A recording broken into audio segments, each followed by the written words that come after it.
bem para nós. O que nos cai mais bem é dizer assim. O que nos cai bem é dizer que você está bom nesta área. Você está bom, avance.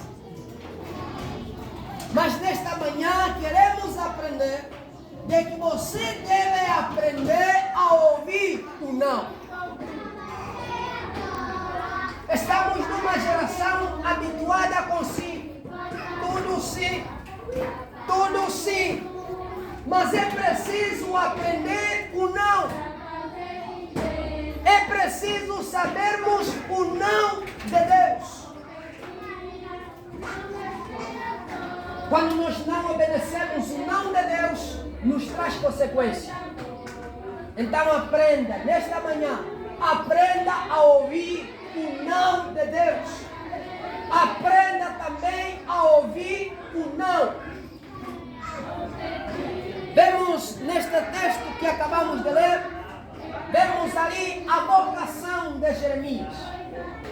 Vemos que Jeremias foi chamado, Jeremias foi convocado. E este capítulo nos ensina que a vocação vem a partir de Deus.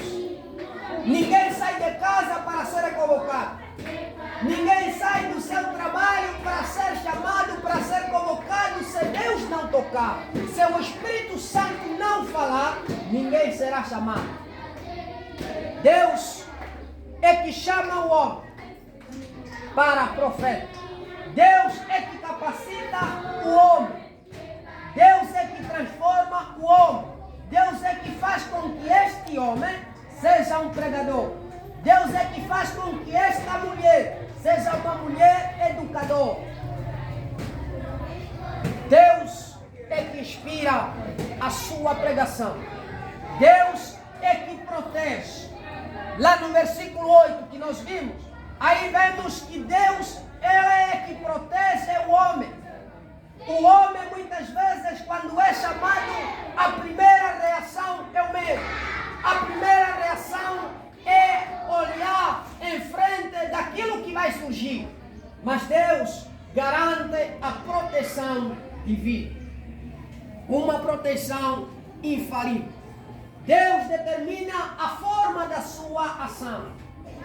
Deus determina o seu objetivo.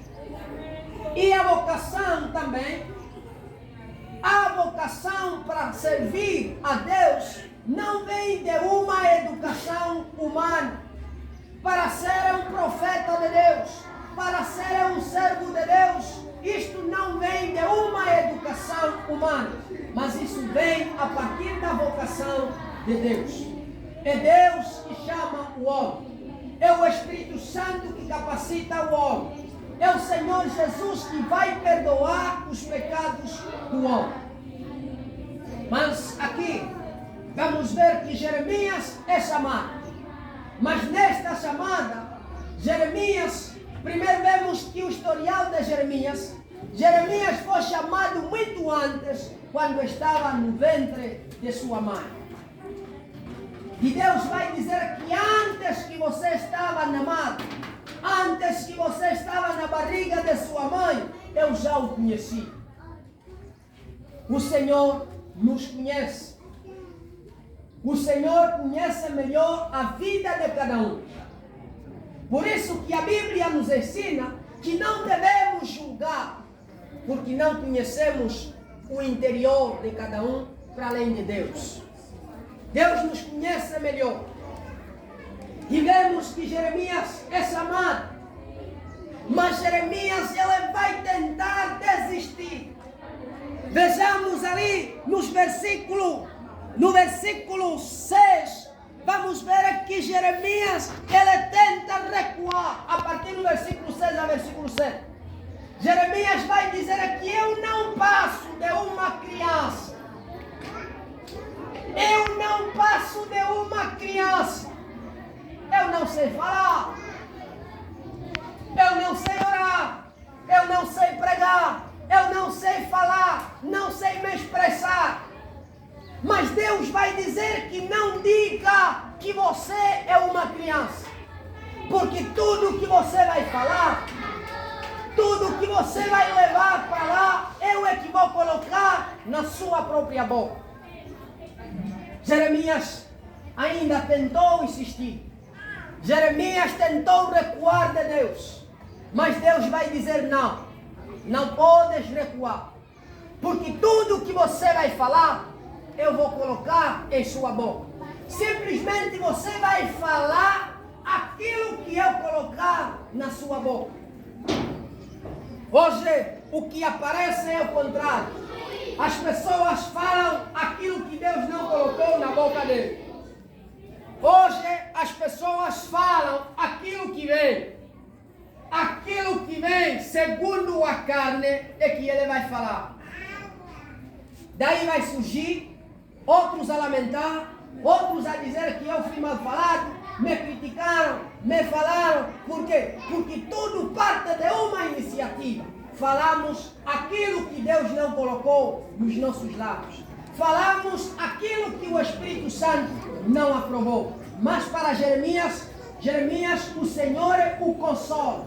Mesmo Jeremias tentando desistir, Deus, o próprio Senhor, ele consola Jeremias com estas palavras, dizendo que não se preocupe, porque tudo o que você vai falar, eu vou colocar para a sua boca. Mas também é preciso sabermos por que Jeremias tentou desistir. Porque quando nós desistimos, há uma razão.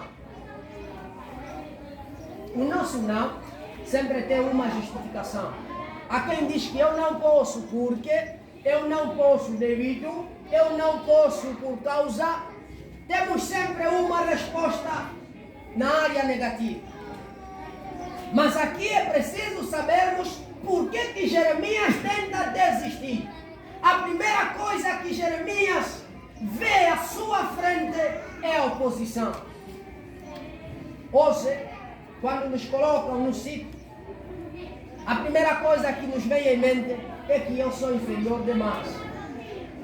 Por vezes vemos que não. A pessoa que estava nessa área era mais fraca, mas eu cheguei para superar. Sempre que nos colocam em uma área, a primeira coisa é olharmos para os nossos opositores.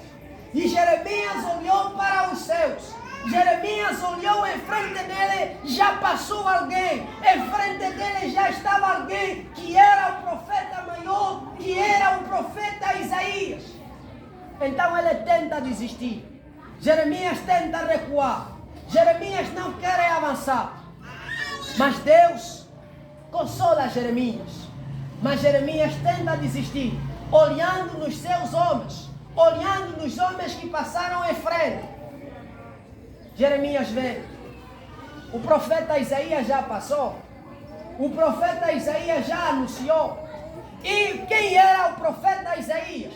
O profeta Isaías era um profeta do palácio, era um homem grande. Para além disso, também o profeta Isaías era parente do rei naquele tempo.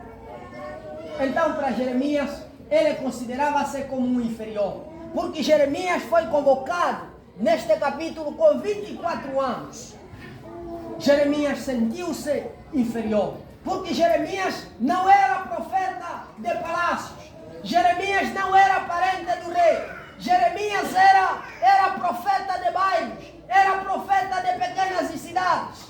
Mas Jeremias foi chamado para convocar, para pregar, para anunciar a palavra de Deus. Jeremias pensou nos seus homens.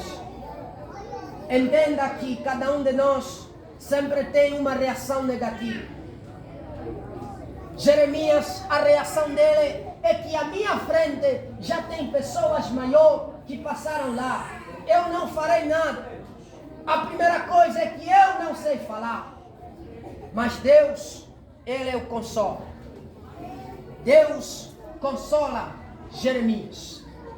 Vemos que às vezes o homem tem o objetivo de fazer comparações com o homem. Quando alguém é colocado numa posição, ele procura sempre se enquadrar, procura sempre se igualar com alguém. Será que sou maior que o fulano? Será que sou menor que o fulano? mas eu acho que as nossas características são iguais. Jeremias também tentou fazer a comparação com Isaías, tentou fazer a comparação com aqueles homens, porque Jeremias diz que eu não posso avançar. Para além dos profetas maiores que passaram aqui, eu também tenho medo, porque há homens superiores, há homens grandes em que eu não posso avançar. Mas Deus diz que não tenha medo, lá no versículo 8, não tenha medo, porque eu vou te consolar. Jeremias tenta fazer a comparação com Isaías, mas veja em Isaías capítulo 6, veja que Isaías, quando ele foi convocado, quando ele diz assim: na morte do rei Uzias, eu vi o Senhor. Isaías vê o Senhor depois de ser tocado pela brasa, depois do anjo ter tocado a Isaías nos seus lábios. Isaías começou a profetizar. Veja a comparação em que Jeremias, e é um tema que falamos na escola dominical, que é preciso se humilhar para sermos exaltados. Aqueles que se humilham serão exaltados. E vemos que aqui Jeremias tenta fazer a comparação com Isaías, mas vemos que Isaías e Jeremias, vemos que Jeremias é mais para além de Isaías. Isaías, a sua vocação, ele foi tocado pelo anjo. O anjo trouxe uma brasa viva, que simboliza o Espírito Santo. E esta brasa fez com que Isaías agora confessasse os seus pecados, enquanto que Jeremias foi tocado pelo próprio Deus. Jeremias tocou na boca de Deus.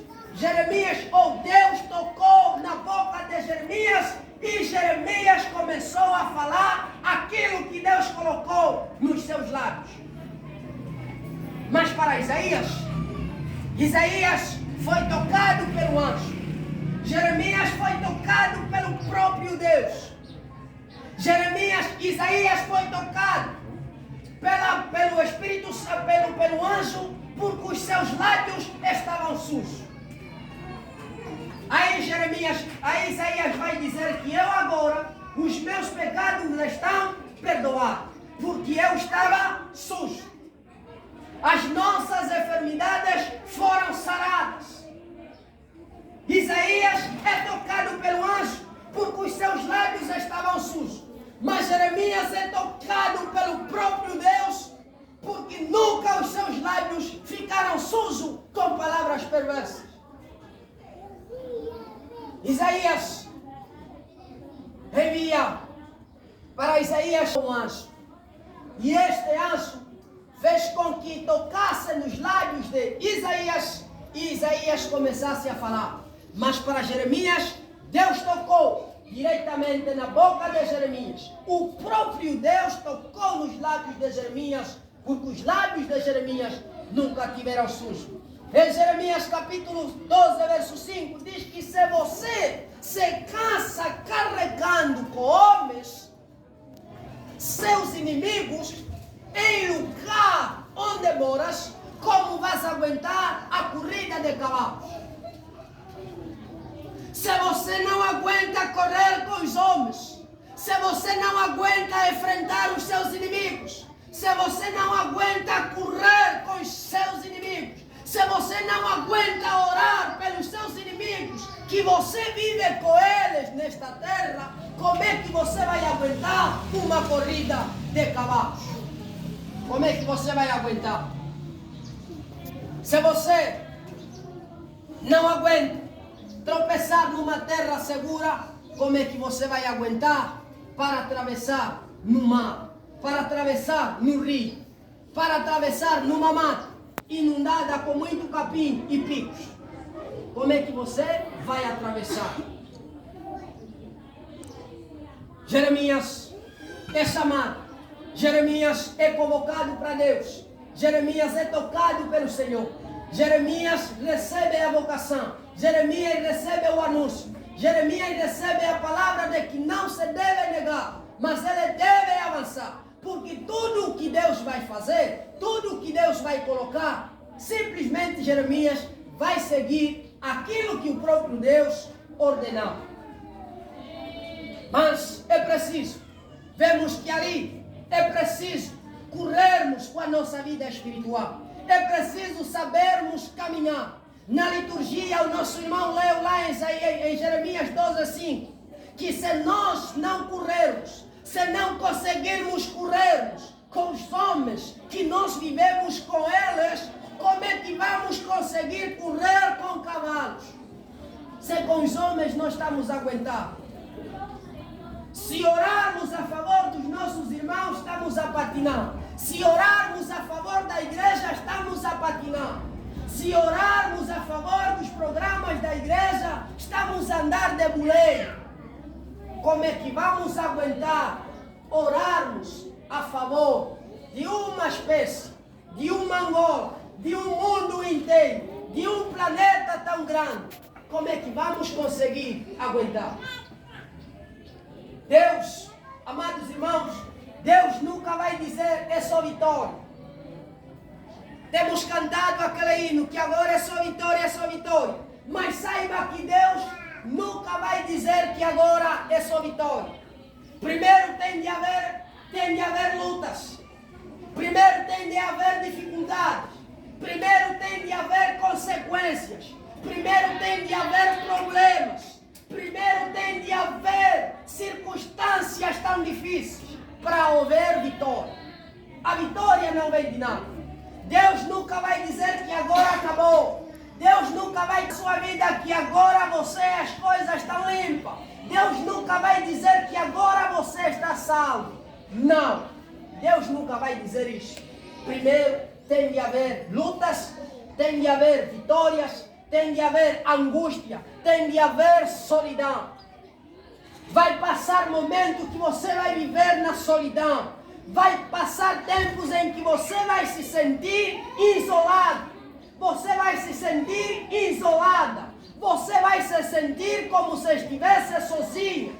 Vai se sentir como se estivesse sozinho. É o tempo da solidão. Mas nesse tempo da solidão, como é que você está a apresentar-se diante de Deus? Vai aparecer um tempo em que as pessoas vão te humilhar. Vai aparecer um momento que você será humilhado pelos seus irmãos. Você será criticado pelos seus próprios irmãos. Como é que vai ser a sua reação diante da presença de Deus? Saiba que enquanto nós vivemos nesta terra, tem problemas. Enquanto vivemos neste planeta Terra, vai haver problemas. Vai haver lutas e grandes lutas no meio deste mundo. Vai haver angústia, vai haver solidão, vai haver tristeza, vai haver também a perseguição, que isso não vai parar. Vai haver provas para ver se você é forte ou não. Vai haver prova, vai haver grande dificuldade. Aí não diga que Deus vai dizer que não, é só vitória, agora é só vitória, não. Enquanto vivemos nessa terra, enquanto vivemos nesse planeta Terra, vai haver inúmeras dificuldades, vai haver tantos problemas para cada um de nós. Mas agora é preciso lidarmos com esse problema. É possível que alguns só iniciaram ainda, alguns só iniciaram, e o sofrimento que nos avizinha lá à frente, ainda não sofremos, ainda não vimos nada. Apenas o coronavírus que passou, as pessoas ficaram perturbadas. Mas a igreja de Cristo deve saber que enquanto ainda vivemos nesta terra, vai aparecer muita coisa. Vai haver muita gente vão apostatar, muita gente vão sair da presença de Deus, muita gente vão se desviar. Mas ai daqueles que perseveraram até ao último dia. Então estas pessoas é daquelas que o Senhor vai dizer que agora é só vitória. Porque só haverá vitória depois de vencer essas dificuldades. Entenda, amados irmãos, o nome de Deus. Entenda que tudo é preciso obedecermos a Deus. Vai haver o não de Deus. Porque muita gente diz que eu sou de Jesus, eu já não posso sofrer. Aí é. Eu não posso sofrer, Eu sou de Deus. Eu sou de Jesus. Jesus morreu para mim. Como é que eu posso sofrer? Eu já não posso mais sofrer. Não. Você vai sofrer. Você vai ser perseguido. Porque o sofrimento para nós é uma bênção. É uma bênção ser perseguido. É uma bênção quando alguém te persegue. Mas você está em nome do Senhor Jesus. Vai haver pessoas a lamentar de que nós não podemos sofrer. Mas saiba que lá no texto de 2 de Coríntios, no seu capítulo 3, versículo 12, diz que todos os piedosos serão perseguidos. Todos aqueles que permanecem firmes na sua fé serão perseguidos. E eu tenho dito que a perseguição não virá de Viana. A perseguição não virá de outro município, de outro sítio. A perseguição virá dentro dos seus familiares, dentro dos seus irmãos. Antigamente, para as pessoas que recebiam feitiço, para as pessoas que viviam da idolatria, o feitiço antigamente era apenas para feitiçar, para bruxar os familiares. Se calhar, querer eliminar um irmão da família, querer eliminar um parente na família. Mas agora o feitiço evoluiu, a idolatria evoluiu. Agora, qualquer pessoa é atingida no feitiço. Qualquer pessoa pode ser bloqueada. O feitiço agora já não está sendo mais para matar os familiares, agora é para os irmãos da igreja. Alguns irmãos estão a ser envenenados, outros colocam veneno nos alimentos, enfim. Mas é preciso sabermos que enquanto vivemos nesta terra, haverá a perseguição. E é bom quando nós somos perseguidos. Entenda que o sofrimento também é o fruto do pecado. Se hoje nós sofremos, é por causa do pecado que nós cometemos no passado. Se hoje nós estamos a sofrer, é por causa daquilo que nós fizemos lá no passado. Houve muitas falhas lá no passado. Os nossos antepassados falharam. E essas coisas nos arrastam até os dias de hoje. Precisamos de avançarmos para a obra de Deus. O sofrimento também vai servir para a prova de Deus. Muitos heróis já sofreram muito na fé. Elias e outros sofreram, mas eles venceram. Enquanto vivemos nesta terra, devemos saber que há sofrimento e haverá sofrimento também. E hoje, a nossa geração, amados irmãos, é uma geração perversa, é uma geração depressiva, é uma geração arrogante, é uma geração que não aceita se humilhar diante da presença de Deus. Mas a palavra nos diz que o Senhor, Ele é que nos dá a vitória. Mas por esta vitória só vai surgir para aqueles que permanecerem firmes na presença de Deus. Hoje ninguém aceita ser humilhado, ninguém aceita ser rebaixado. Todos querem ser exaltados, todos querem ser levantados para cima, todos querem ter um bom nome, todos querem ser angariados, todos querem ter fundos, todos querem ter vitórias e vitórias. E por causa disso, hoje muitas pessoas estão a banalizar o Evangelho. Por causa disso, muita gente hoje já não aceita receber o Evangelho tal como devia ser. Há muita preguiça, há muita sonolência, porque o Evangelho de Cristo foi banalizado. O Evangelho de Cristo foi banalizado. Já não há importância, já não há valor, já não valorizam, já não se dá tanto valor no Evangelho de Cristo. Por quê? Porque o tempo, por causa do tempo, muitos acham que estão muito tempo, muitos acham que estão cansados, muitos acham que já trabalharam muitos anos, muitos acham que agora é tempo de repouso. E o Evangelho hoje está sendo banalizado. A verdade está sendo esquecida. Já não há verdade. Hoje o Evangelho está sendo propagado em todos os lugares. as pessoas já não se interessam com a verdade, já não querem aprender a palavra de Deus. Mas nesta manhã, saiba, amados irmãos, que você deve aprender a ouvir o não de Deus. O não de Deus é muito importante.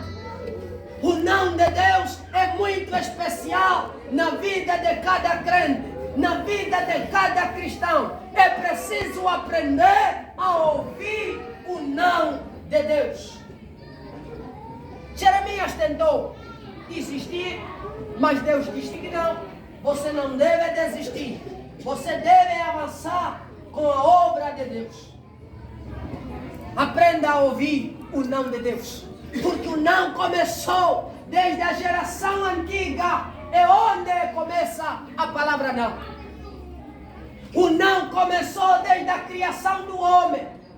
Desde a fundação do homem. Desde a fundação deste mundo. É onde começa a palavra não. E Deus diz assim: não comerás do fruto da árvore do conhecimento. Desta árvore que está no meio do jardim, não comerás. O não começou lá no fundo. E é preciso aprendermos a ouvir o não de Deus. Para Adão, para o homem da história, Deus diz que não.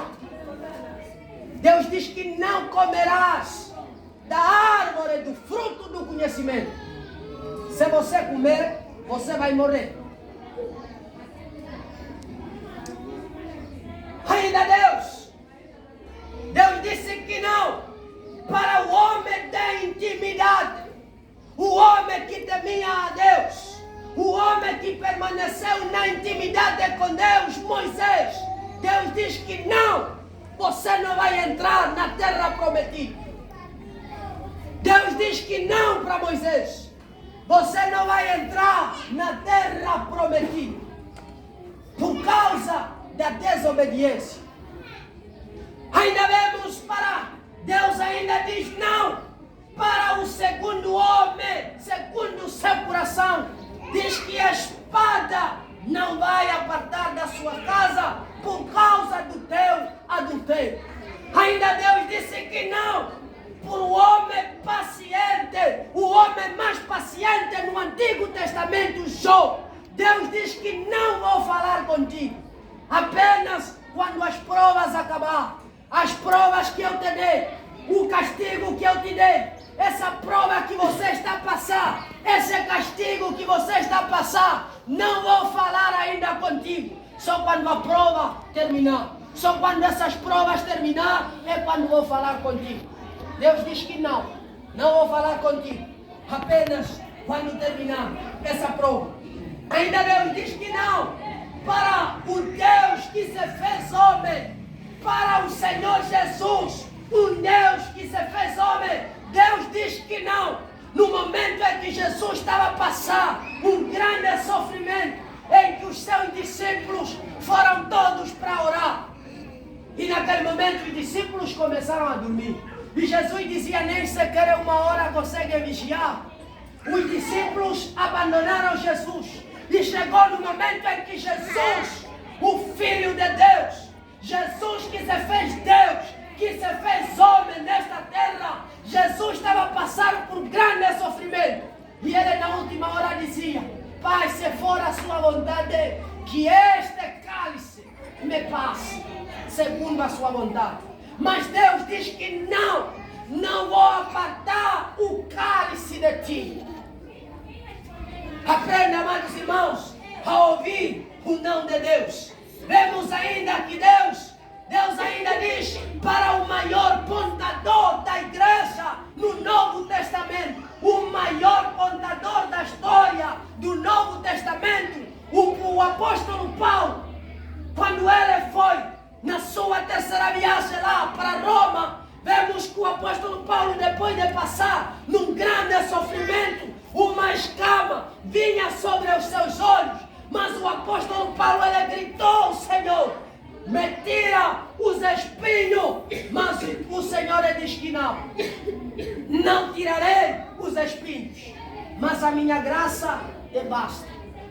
Foi essas palavras que o Senhor falou para o apóstolo Paulo, quando ele pediu para que lhe tirasse os espinhos, mas o Senhor dizia que os espinhos não vou tirar, mas a minha graça te basta, e o meu poder se aperfeiçoa na fraqueza.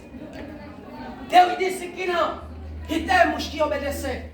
Deus falou não, e temos que viver desta obediência. Deus vai falar não.